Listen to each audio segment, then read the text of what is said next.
And then there was a long period of time when again, nobody talked about it, and therefore it wasn't really studied. So, and I don't know, maybe it's a little bit like childbirth that, once after you've given birth, you kind of forget about the pain of it.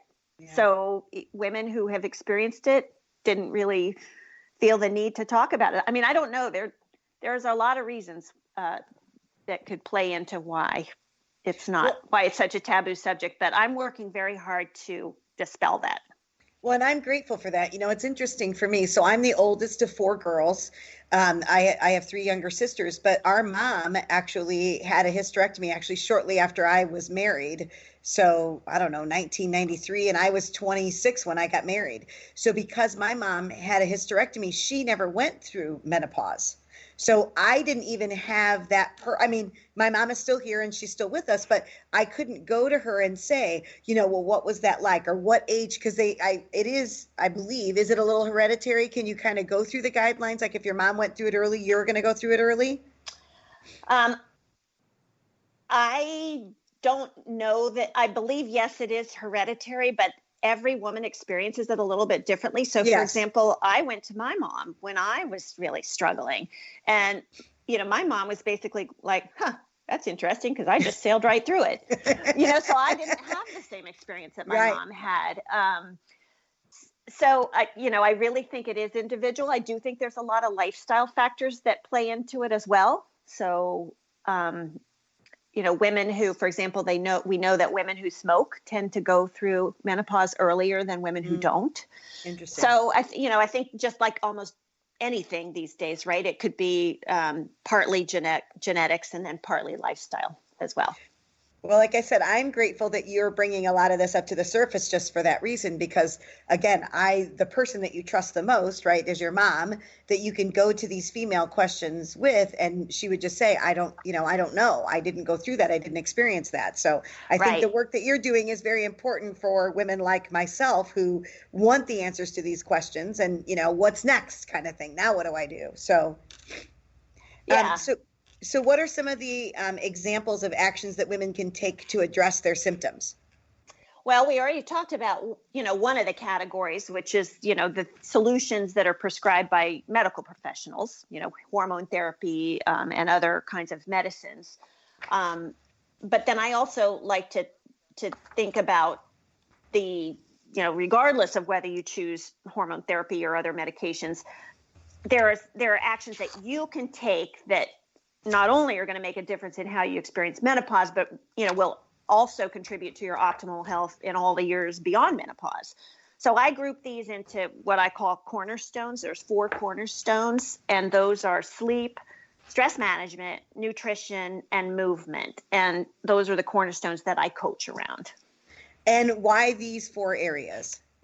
Well, I coach around these because I believe in controlling the controllables. And, these are all areas that most of us can control. Mm-hmm. And, the really interesting thing that I found is how interrelated these areas are. So, in other words, if you focus on making small changes in one of these cornerstone areas, it typically leads to positive changes in the others. So, for example, if you're chronically stressed, it's going to impact your sleep. And when you're fatigued, you have less motivation to go for a walk or take a class at the gym. And certainly grabbing some takeout on the way home feels a lot simpler for dinner than, slicing and dicing vegetables. But if you begin to employ some stress management techniques, for example, going outside for a walk, working on some deep breathing techniques, or taking yoga, then your cortisol levels will start to return to normal, and then you sleep better. And if you're more rested, you may feel like you have more energy to go for a walk, and you may feel more motivated to make more mindful nutrition choices. And I have found that myself. It's interesting. I try and get up and work out in the morning because I find if I do, then I've set myself up for success for like the rest of the day. But I find that if I don't get up and work out in the morning, then I'm not as apt to eat as healthy as I should. I'm not as apt to to get the water in like I should. But it's really interesting when you set yourself up for success like that.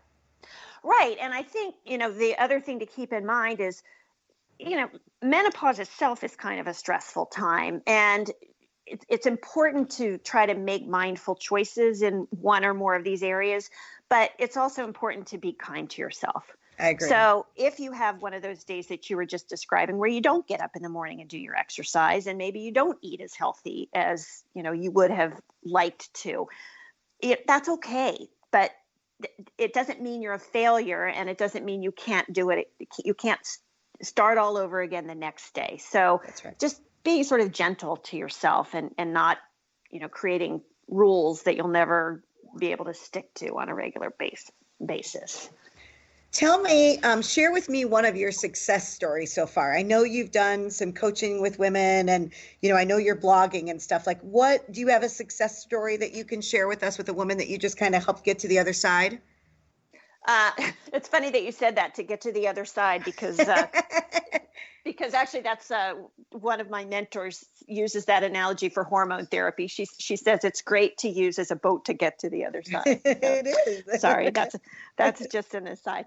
So I think one of my success stories, again, it just starts with helping her understand what's going on with her body. That in and of itself is empowering. It sort of relieves the stress of knowing that you're not going crazy. And then, I tend to use just a very simple sort of step-by-step approach. I don't prescribe any specific diet because I think diets generally aren't successful because they're too rigid.